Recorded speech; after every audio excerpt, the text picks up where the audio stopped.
Hi everybody, welcome to another video from E3. Well, we're not at E3, we're in New York.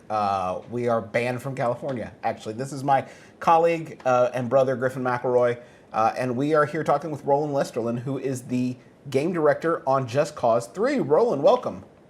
Thank you. How's your show going so far? How is LA? We miss it so much. You miss LA. I mean, it's going great.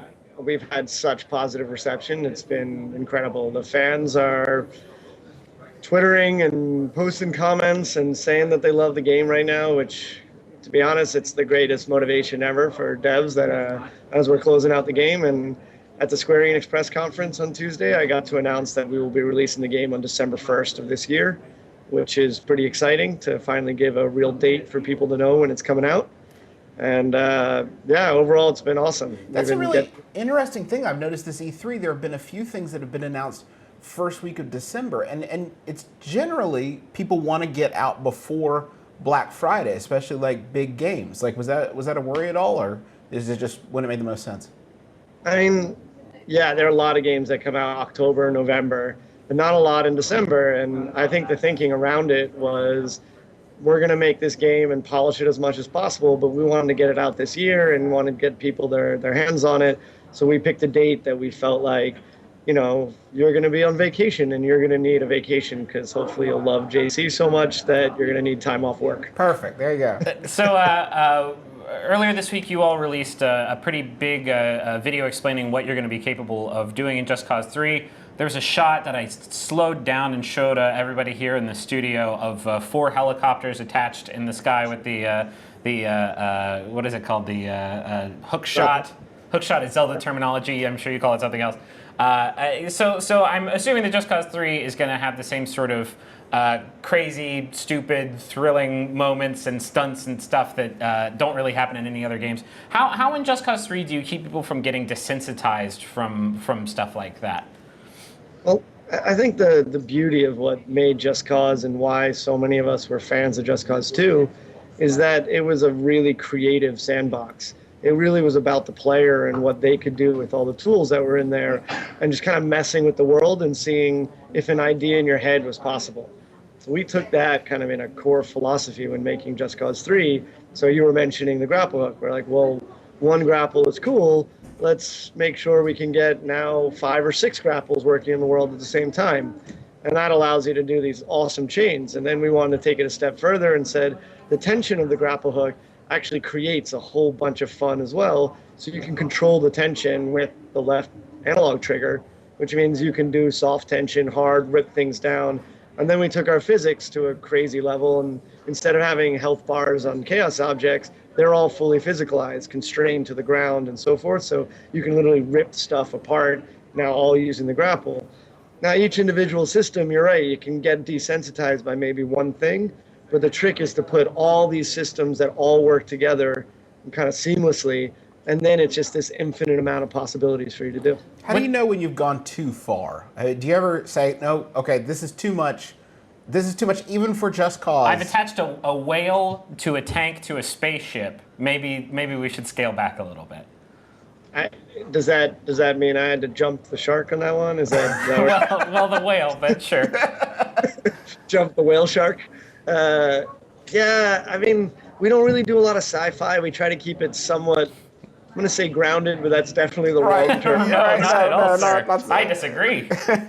Yeah, I disagree. Your arm does not rip off your body when you grapple to something. But, you know, we wanted to create a world that did feel like it was based somewhere kind of recognizable. I mean, part of what I loved about Just Cause 2 was the feeling of kind of being on vacation in a video game. Really beautiful, epic, the clear blue waters, and sometimes you just want to fly a jet around the world under every bridge or whatever you felt like doing. So we wanted to do that. So we took the Mediterranean as our inspiration and we built a fictional island in the Mediterranean so we can still have the crystal blue waters and all that, but we could build some real history into the landscape. So the art team was able to go in and do things like create the old ruins, like old Romanesque ruins that are sitting there, and then build bases kind of on top of the ruins. And that gives this real sense of weight to the world. But of course, it's beautiful, but it all blows up, so it's still fun. I was going back and reading my review of Just Cause 2, which has been 5 years, which is crazy to me. That doesn't seem possible. It's been 5 years ago. And the big takeaways were, of course, the sandbox and all the insane stunts and everything is awesome, and that's what everybody remembers. That's all I remember from Just Cause 2. But the missions themselves, the things that you were actually supposed to do if you wanted to actually move the game forward and progress were a little more uneven. Is that something that the team recognized going into Just Cause 3? And how do you fix that? Do you move the campaign stuff more to the side, or do you try to boost that up a little bit? It's kind of a little bit of both, actually. So part of it, like taking down a base, you don't have to start a mission to take down a base or to free a town. And once you free a town, that town will become liberated and it kind of becomes part of your revolution. So from there will now be rebels who will spawn there. The civilians will be a little happier, and stores will be open, and music will play. And once you take over enough towns and bases in a province, you can free that whole province. And now the military checkpoints are actually manned by rebels. So we have a little bit of a progression system just within the open world. So as you blow stuff up, there's a sense of the world responding to you freeing people with explosions, because that's how we free people. Right. And then we did have a hard look at the story and missions as well, because, Just Cause is about the freedom. It's about what you want to do when you want to do it. So designing a mission that says, no, stay on the ground and walk there seems very unjust causey. Is that something is that something you all have sort of learned from the past 5 years of open world games? Like, open world has changed pretty dramatically over the past half decade. I feel like it's more holistic. Like the stuff you're talking about, it's not separated into these, go here, do this mission, and then you can go have fun. It's more, I don't know, ergonomic than that. Is that something you guys have sort of learned over the past few years? Sure. I mean, even starting with the controls of Rico, we wanted to make it fluid but still have awesome animation. So that took a whole new idea, new technology to do it, and that philosophy of doing, the things that are just fun, that make you actually laugh out loud. I keep telling people, Just Cause is a game. It's not trying to be anything else.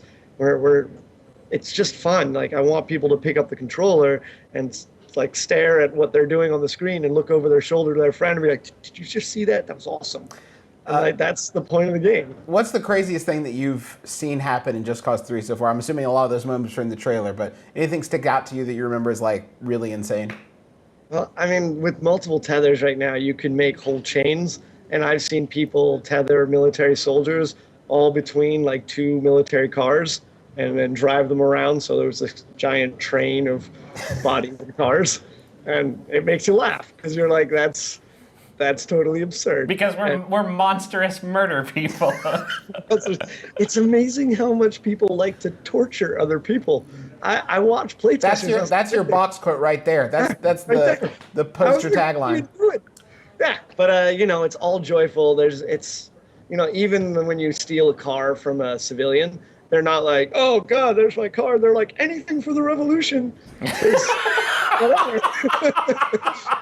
then you promise, I'll bring him back. Don't worry about it. Right here. It'll be attached to a cow and then a second cow. But if you see two cows being flown down the road, that's your car. So there's no multiplayer in Just Cause 3. I'm curious first. I'm sure that you've played the Just Cause 2 multiplayer mod at this point, which is bonkers and probably, I don't know, some of the most fun I've probably ever had playing a multiplayer game. Do you have any thoughts for that in this franchise's future?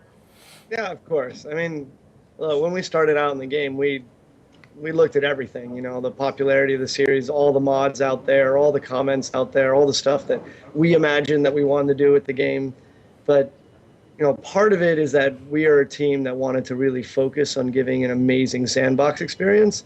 And I remember Just Cause 2, the first time I put it in, and I looked at it and I was like, back then, a next-gen game. That was a game I was like, I can't believe that's even possible to do on that generation of console. And I want to do that again, give that same feeling to all the players that put in JC3 to be like, that's why I bought a PS4 or an Xbox One. That is insane. How can they possibly do that?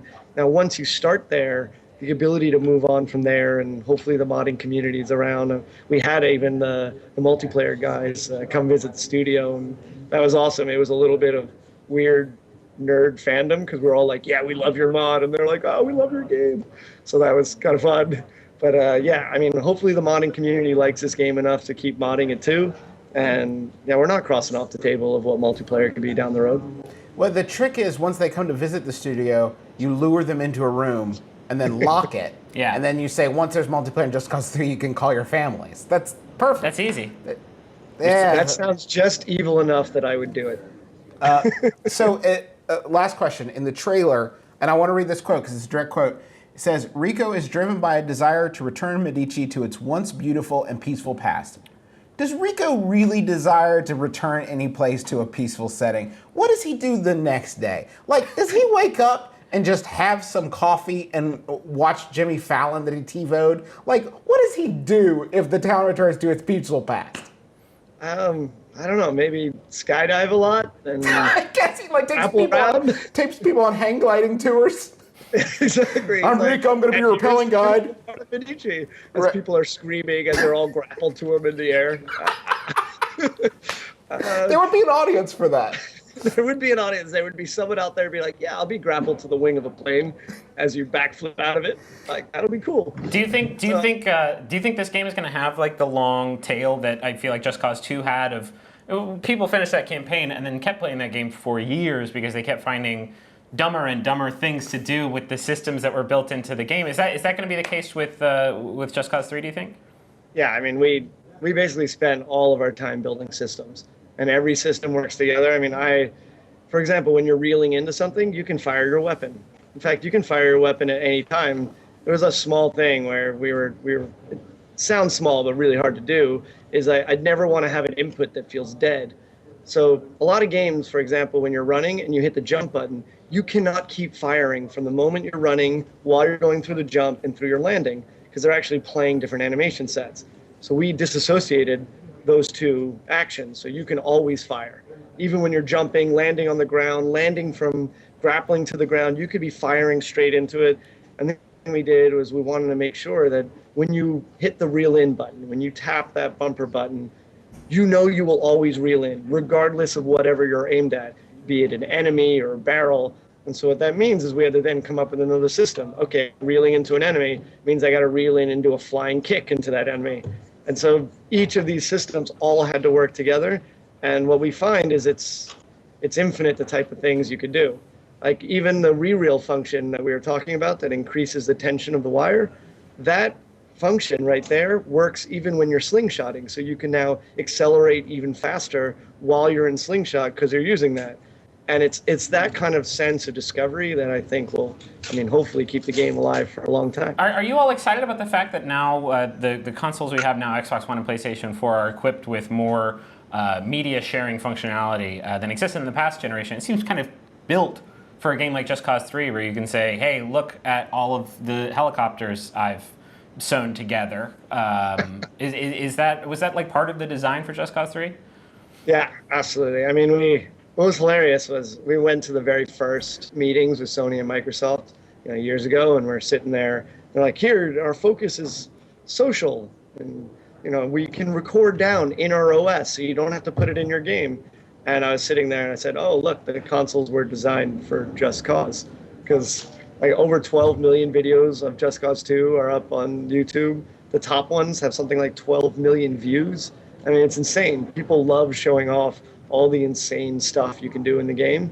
And so we tried to make that part of the game experience. In fact, all of our online functions allow you to kind of compete in your craziness. So let's say you've collected a tractor, because you free a town, any vehicle you see, you can start collecting it, which means it can enter into your rebel drop, which means you can basically spawn any of those vehicles you want in the world. And then you can do some challenges, which then unlock mods, because we basically, instead of doing upgrades, we kind of made an in-game mod system to be able to turn on and off. So you don't just get upgrades, I have a glass grenade now, or nitrous on a vehicle, I want to turn this on. And you can just turn them on and off and play with all the different setups that it does. So anyways, you can get a tractor, you rebel drop it, you turn on your mods and have like a Knight Rider, turbo jump, and nitrous. And we just started having competitions of drifting tractors through sunflower fields to see who could drift the longest in a tractor.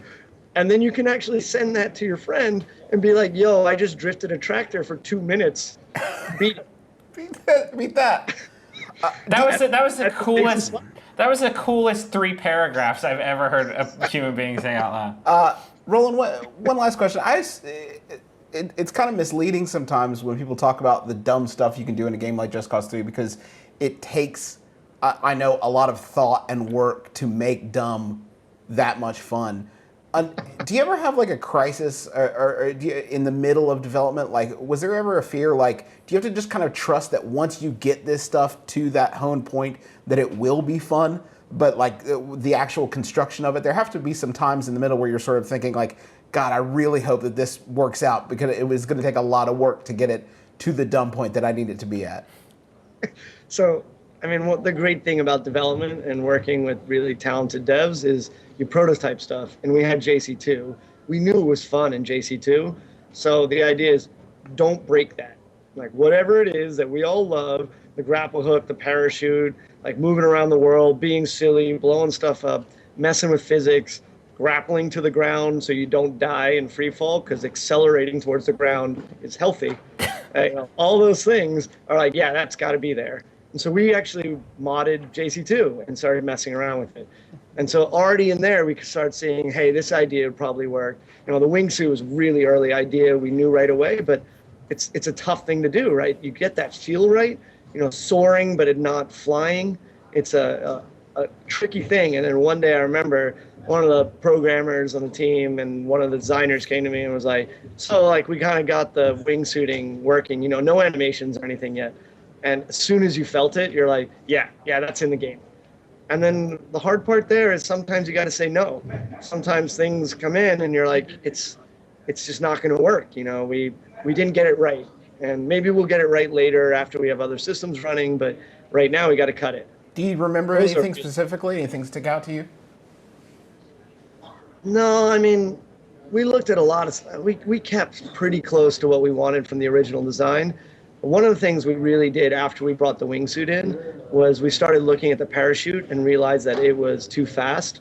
So it was kind of stepping on the wingsuit a little bit, or the wingsuit was stepping on the parachute. So we pulled back on how fast the parachute could move around the world. And as a consequence, it became a much more stable combat platform.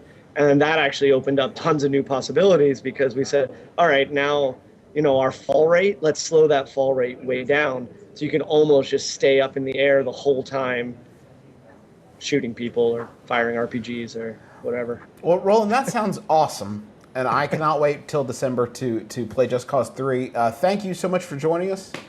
Thank you. It was a lot of fun. And thanks to you at home for watching. We'll have a lot more videos for you right here on Polygon.com. So keep clicking on our URL and hitting F5 until you see something new. And then click that. And then click everything. For sure. Just click it all. This is Griffin McElroy. I'm Justin McElroy. Thanks so much for joining us. And we'll talk to you again real soon.